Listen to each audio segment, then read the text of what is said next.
بسم اللہ الرحمن الرحیم نحمده ونصلی علی رسوله الکریم اما بعد قال اللہ تعالی کل نفس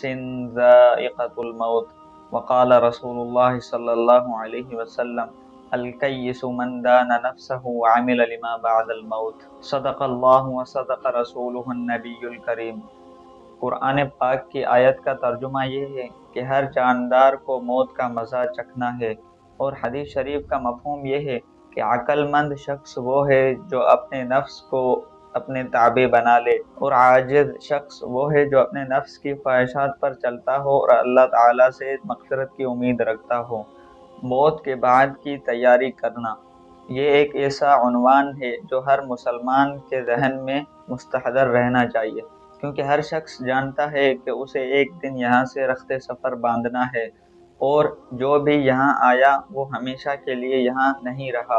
بلکہ ایک نہ ایک دن اس کو اپنی حقیقی منزل کی طرف رواں دواں ہونا ہے، اور کسی شخص کو یہ معلوم نہیں کہ اس کی موت کا وقت کب آ جائے۔ اسی لیے حدیث شریف میں فرمایا گیا کہ حقیقی عقل مند اور دانش مند وہی ہے جو اپنی حقیقی منزل